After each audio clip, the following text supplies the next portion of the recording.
Hey, welcome back to Morning Joy, where truth matters. I'm your host, Keith Downey, and very excited to introduce our next guest here, Jacob Stein. He runs a very large social media apostolate that, as I mentioned before, helps bring the beauty and history of Rome's churches, not only to Instagram, but YouTube. My goodness, you're everywhere, Jacob. But good morning, or good afternoon for you.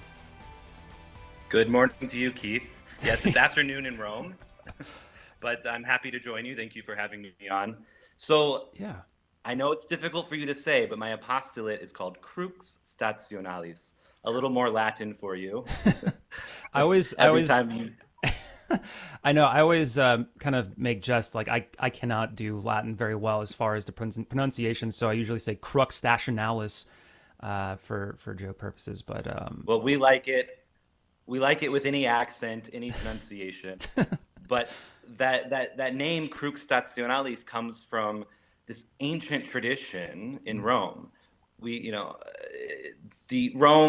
legalization of Christianity was at the beginning of the 4th century, 313. And shortly after that, then we had the construction of the Basilica of St. John Lateran, which is that cathedral in Rome, which is this mother church of all churches, and especially the Mother Church of Rome, which is one of the Roman station churches. So that's what my apostolate focuses on. This crux stationalis was a cross. We know the word crux, and stationalis comes from station. And so it was a station cross that all of the faithful of Rome would gather with the local deacon of their area, and they'd be carrying this beautiful cross. We don't really have these artifacts anymore, but these beautiful crosses, and they'd go behind from one church to another church. But at the beginning of the church, the beginning of the legalization of Christianity in Rome in the 4th century, like I said, there was this intense intimacy of the faith of Rome with that of the martyrs and the witness of the early Christian martyrs. And so this reality, we would be going not just from church to church because they're beautiful, because of course they weren't that as massive as we see them now. They weren't Baroque. They weren't with all these beautiful art pieces. Instead, they were going from one tomb of a martyr to another tomb of a martyr. And that devotion has carried through the centuries. And so I learned that devotion from Rome. And what I do with Crux Stationalis is I try to share that with the rest of the world via Instagram, YouTube, all the fun things on social media. Wow, that's yeah. I mean, I've never really looked into it. I'm so far away from Rome, but you are an American living in Rome full time there and sharing all of the beautiful. I've seen the videos, like they're incredible. But it's very interesting. You said that back in the day they didn't have these incredible works of art, and they were going from tomb to tomb. So what is that like today? Like in 2024, when do people do this particular pilgrimage, if you will? So now the practice is really a Lenten practice, and it's a beautiful thing. It kind of grows more and more every year, and that's been in part simply because of the Romans, but then also the Americans, the North American seminarians and priests organize in the morning a 7 a.m. mass at every single church. So in Lent, we go from there's a church assigned to every day. Sometimes we go back to another church because of the importance of this saint, like St. Paul or St. Peter, obviously. But we go and we gather for mass. But I go in the evening with the Italians. There's an Italian mass in the evening, which is organized by the local Church of Rome, properly speaking. And we have processions. They bring out the relics. And so it's not the same thing before where there'd be these grand processions throughout the whole city. I don't know how they did it then. I don't know how the city functioned, because if you could imagine a big procession in Rome with the traffic and everything, it wouldn't work. But I take you there on social media. I do live videos, I do reels, and I do explanations on YouTube. And we kind of get to go in this virtual way, but in this way which kind of lends, thanks to the incarnational reality of the church. It's obviously on the screen, but some people say when they're watching the videos, they feel like they're walking through the churches themselves. And I think that's important. You're way over there in America, I'm over here. And we have this gift of social media when it's used properly, of radio and all these technologies. And I think this is how we should be doing it, at least when regarding evangelization. And of course, just this reality: you're in America, but Rome is also yours. Mm. Uh, the devotion of the martyrs is yours. That sort of pride that we should have in the giving and sacrificing of your life for the love of Christ and the love of others, that's your patrimony. And that's why I want to take everyone with me on this journey. Yeah, no, and I remember, specifically every once in a while I'll hop in while you're going live and you're just walking and it feels like we're walking with you. It kind of takes me away from, the day to day, and it's also very reflective in a prayerful kind of way. So we appreciate what you do when it comes to that, for us Americans stuck here in good old America, and then seeing somebody who's walking through such a historic landmine, if you will. And I guess a question for you, Jacob, what have you learned? I'm sure there's a lot, but what about the history of the church in Rome specific? Well, there's one thing which is quite interesting. You think of Rome and you think of Peter and Paul, but especially during these weeks of Lent, we experience more fully another saint, Saint Lawrence, one of the first deacons in Rome and one of the early martyrs in Rome, martyred in the third century. And it's just crazy to think of all the churches in Rome, he's the one with the most churches built in his honor. Hmm. And it shows something again, except for Our Lady, of course. Our Lady has Santa Maria and this and Santa Maria and that. But for when it comes to the saints after Our Lady, he's the one with the most churches in their honor. And that really shows more to what I said before about this felt reality that the Romans have with these martyrs. Hmm. And not just that because this martyr, St. Peter, happened to be a pope, or St. Paul happened to be this great evangelist, but St. Lawrence was a deacon in this local church.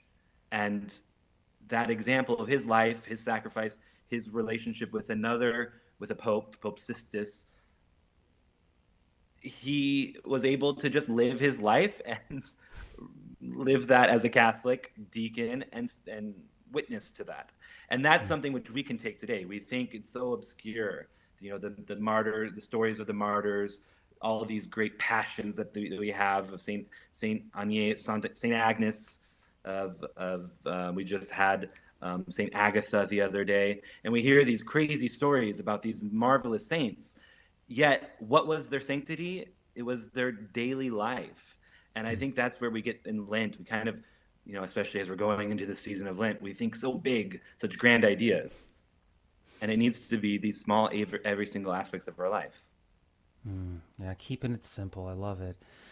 So, Jacob, you're obviously in Rome. If you could, like, let's say an American, never been to Rome at all, what one church would you recommend visiting? I guess, what would that look like? Well, St. Peter's, of course.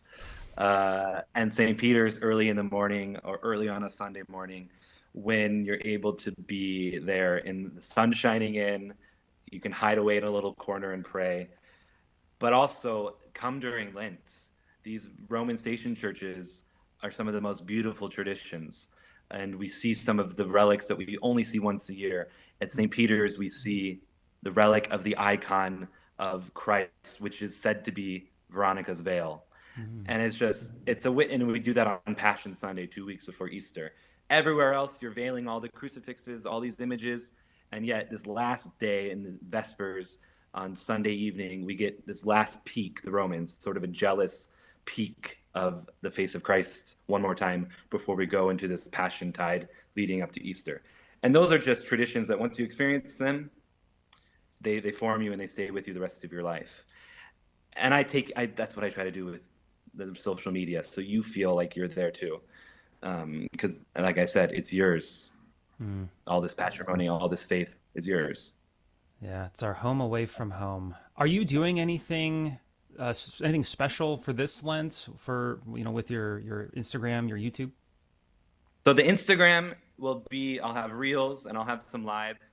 The emphasis is YouTube, so you can see there's a daily video starting from Ash Wednesday all the way to Easter Sunday. There's a daily video where you can watch sometimes 5 minutes, sometimes 11 minutes, and you get a nice little tour And then depending on work schedules and academic schedules, you get everything else from Instagram. Okay, awesome. That's great. Yeah, we'll focus more. I need to focus more on YouTube itself in general, but it's good to know that's where we can find you. Another question, somewhat related. You're in Rome, so the best coffee is it good coffee over there? There's really good coffee.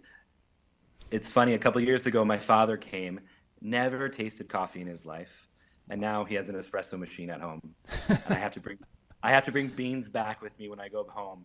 So yes, there's a place called Cafe Sant'Eustachio, which is very famous among the Romans. But typically, any shot of espresso, whether you like it with sugar or milk or whatever, it's going to be good. Is there It's going to something be pretty different? cheap. Is there something different about the beans in Rome that you bring back, I or? think it's just a matter of the nostalgia and the sort of reality of being connected to Rome, Yeah, which and we all need. what nostalgia is there in Rome? I mean, my goodness, you're that's got to be an experience to walk around and really get the sense because obviously the United States is very new in the grand scope of things, but when you walk in Rome, it's like it probably hits you like, yeah, this is real, all of it.